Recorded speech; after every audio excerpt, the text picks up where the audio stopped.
Indonesia tanah air beta, pusaka abadi nan jaya. Indonesia sejak dulu kala.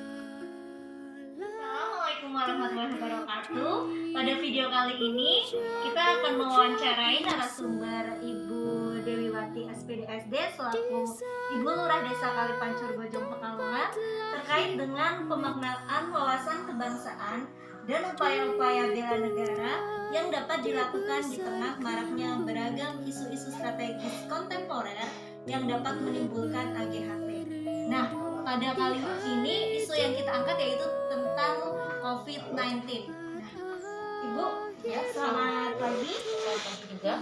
Terima kasih atas waktunya untuk berkenan diwawancarai ya Ibu. Ya, sama-sama. Untuk pertanyaan yang pertama, apa yang Anda ketahui tentang pandemi COVID-19? Kalau yang saya ketahui itu tadinya saya awam, COVID itu apa, bayangan saya itu seperti apa ya? Ya kayak penyakit flu aja biasa, batuk itu. Tapi kenyataannya ternyata virus yang begitu dahsyat yang bisa menyebabkan kematian juga. Padahal kalau virus flu seperti flu burung itu kan tidak heboh seperti sekarang COVID ya. COVID itu ternyata sama dengan SARS tapi lebih parah akibatnya dalam kehidupan manusia. Iya, Ibu. Terima kasih untuk pertanyaan selanjutnya. Apa dampak yang Ibu rasakan dengan adanya pandemi COVID-19? Nah, baik sektor pemerintah maupun dari sektor masyarakat umum. Kalau itunya tuh banyak sekali enggak ya? Faktor apa namanya? Akibatnya gitu ya. Yang tadinya seperti di desa itu kan katakanlah dari anggaran desa itu DD dan ADD. Kalau yang saya tahu itu seperti saya ketua PKK itu kan di situ ada dana dari DD dan DD untuk baik pembangunan dalam desa maupun untuk swadaya apa namanya pemberdayaan manusia gitu ya. Tapi setelah ada pandemi tahun 2020 itu banyak yang di cancel program-program PKK. Ini contohnya saya bicara dengan PKK saja ya. Iya. Kalau PKK itu banyak kegiatan yang di cancel. Contoh Posyandu yang tadinya dianggarkan dari DD dan PSN, kegiatan yang lainnya yang untuk kesehatan masyarakat itu semuanya tuh di cancel. Dana itu masuk ke dana penanganan COVID yang dibagikan kepada masyarakat, baik BLT maupun ramenya penyemprotan dan disinfektannya itu dari mana ya dari itu. Jadi tidak ada anggaran yang fokus untuk COVID kan belum ada. Kalau dari desa itu ya akhirnya anggaran yang untuk kegiatan kemasyarakatan dialihkan ke COVID. Jadi ada kepincangan. Iya. Dalam dana desa itu justru itu menghambat pembangunan dan tadi kegiatan-kegiatan yang harusnya dilaksanakan itu ternyata berhenti karena tidak ada dananya. Berarti banyak sekali ya Bu dampak yang dirasakan terutama di masyarakat. Banyak. Dan akibatnya ya seperti itu. Semuanya seperti pembangunan terbengkalai yang sudah direncanakan setahun yang lalu dan anggaran rencana desa tahun 2019 ternyata tidak bisa dilaksanakan di tahun 2020. Dan itu akibat dari pandemi itu. Iya. Baik, terima kasih Ibu. Selanjutnya. Assalamualaikum. Waalaikumsalam warahmatullahi wabarakatuh. Mohon maaf kalau mengganggu sebentar. Sebelumnya saya mengucapkan terima kasih atas waktu yang diberikan. Saya kesini ingin menanyakan beberapa pertanyaan tentang COVID-19 dan penanganannya di wilayah Kabupaten Gianyar. Kira-kira COVID itu seperti apa tuh? COVID seperti apa? Belum pernah saya fotoin, Mbak. Maksudnya belum pernah foto untuk virusnya kayak apa gitu. Ya intinya kalau secara umum ya, biar orang awam juga gampang ngertinya. Jadi COVID itu sejenis virus. Ya virusnya itu seperti virus influenza. Seperti loh ya, cuma dengan akibat dengan apa namanya risiko yang lebih besar, sehingga mengakibatkan kematian. Gitu.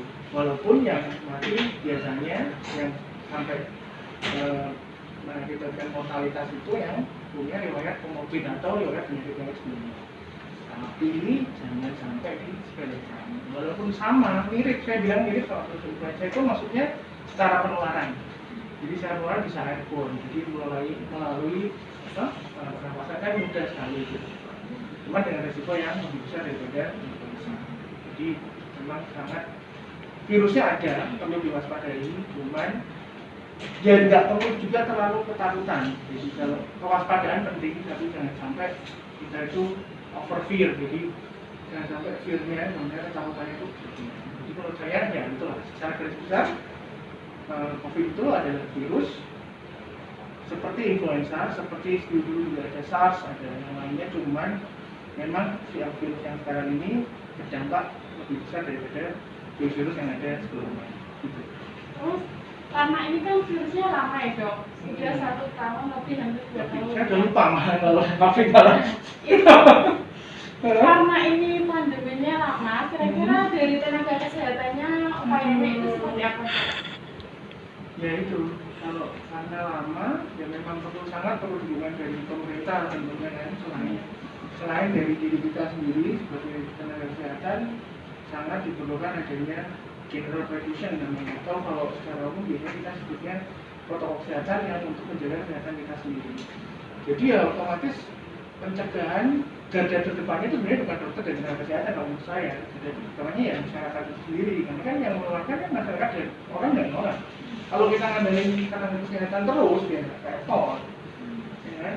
Pasien kita kesehatan udah baik, udah bagus dengan protokol kesehatan yang baik, tapi terus pasiennya di luar sana tidak jaga protokol kesehatan dengan baik ya percuma. Jadi garda terdepan adalah masyarakat, adalah ya manusia-manusia. Jadi karena ini panjang ya tentunya ada dukungan dari pemerintah seperti vaksin, terus perawatan kesehatan yang memadai, terus perlindungan tubuh terhadap masyarakat dan tentunya tenaga kesehatan yang memadai dan lain sebagainya. Selamat siang Ibu. Iya, selamat siang. Perkenalkan saya. Jadi saya akan sedikit mengajukan pertanyaan kepada Ibu. Beberapa pertanyaan nanti minta tolong untuk dijawab ya. Pertanyaan yang pertama, apa yang Anda ketahui tentang pandemi COVID-19? Yang saya tahu ya, Yang saya tahu itu penyakit itu yang ditularkan melalui udara. Jadi semua orang bisa tertular dan menurut saya yang penting pakai masker gitu. Saja. Terus selanjutnya, apa dampak yang Ibu rasakan? Untuk Misalkan Ibu kan dagang ya, dampaknya apa? Mungkin pas dari awal pandemi gimana, seperti apa kalau sampai sekarang? itu awal-awalnya itu langsung memang dampaknya sangat terasa sekali. Jadi sepi kan, otomatis tidak berani keluar, orang-orang tidak banyak yang keluar dan berani keluar rumah. Itu langsung memang sepi banget. Ya. Tapi untuk sekarang ya sudah mulai biasa. Kalau misalnya untuk melakukan kegiatan ibadah kayak gitu gimana? Ada kendala enggak? Panjenengan berani ke masjid atau tidak seperti itu? Untuk sementara tidak, kecuali hari-hari besar. Itu pun juga ada batas-batasnya. Terus untuk di wilayah sini sendiri bagaimana kesiapan dari misalnya tenaga kesehatannya, mungkin dari puskesmasnya atau dari pihak desanya menghadapi pandemi ini, kesiapannya seperti apa? Kalau untuk desa itu dari dulu kan sudah siap ya, sudah siaga, sudah tahu. Dari pihak puskesmas kan sudah tahu juga nanti kalau biasanya ada orang yang terkena itu COVID itu langsung itu didatangi dari puskesmas atau dari desa. Terus upaya-upaya yang dilakukan dari puskesmas itu ada nggak kegiatan-kegiatan tertentu dalam pelaksanaan COVID itu sendiri itu gimana? Biasanya sosialisasi dari RTL itu ya, kumpulan itu kan ada setiap bulan ada Nah, untuk saat sekarang itu lewatnya HP. Jadi RT itu nanti disampaikan kepada masyarakat. Terus menurut jenengan kendala apa yang menyebabkan pandemi ini itu nggak kunjung selesai?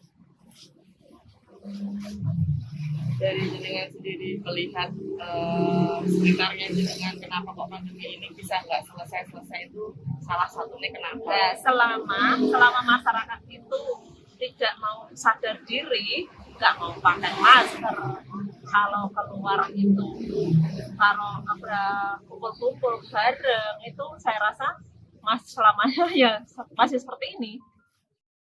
Dari interview dengan tema wawasan kebangsaan dan bela negara terhadap 3 narasumber, kami melakukan interview.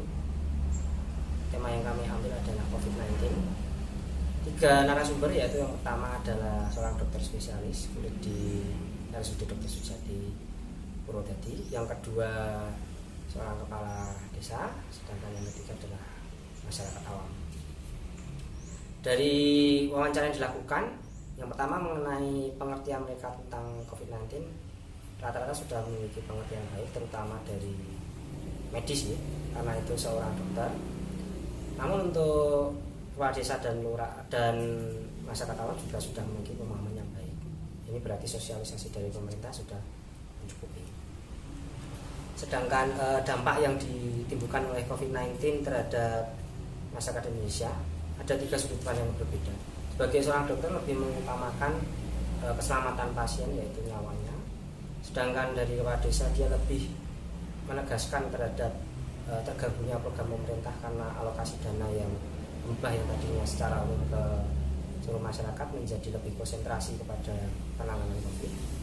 Sedangkan pada masyarakat awam, dalam hal ini seorang pedagang, dia lebih mengkhawatirkan adanya dampak ekonomi yang menurun karena adanya COVID-19. Kemudian program pemerintah yang kurang berjalan dengan baik ini sudah disadari oleh ketiga narasumber tersebut, karena memang banyak program yang lebih konsen ke arah COVID-19, baik itu untuk dokter, kepala desa maupun masyarakat awam. Kemudian dari pesan-pesan dan kesimpulan yang diambil dari ketiga narasumber tersebut, mereka menyadari bahwa pencegahan itu lebih baik, sehingga penerapan 5M dalam hal ini mencuci tangan, memakai masker, menghindari kerumunan, kemudian menjaga jarak dan mengurangi mobilitas sudah disadari oleh ketiga narasumber, baik itu dari dokter, kepala desa maupun dari masyarakat. Demikian analisis kami mengenai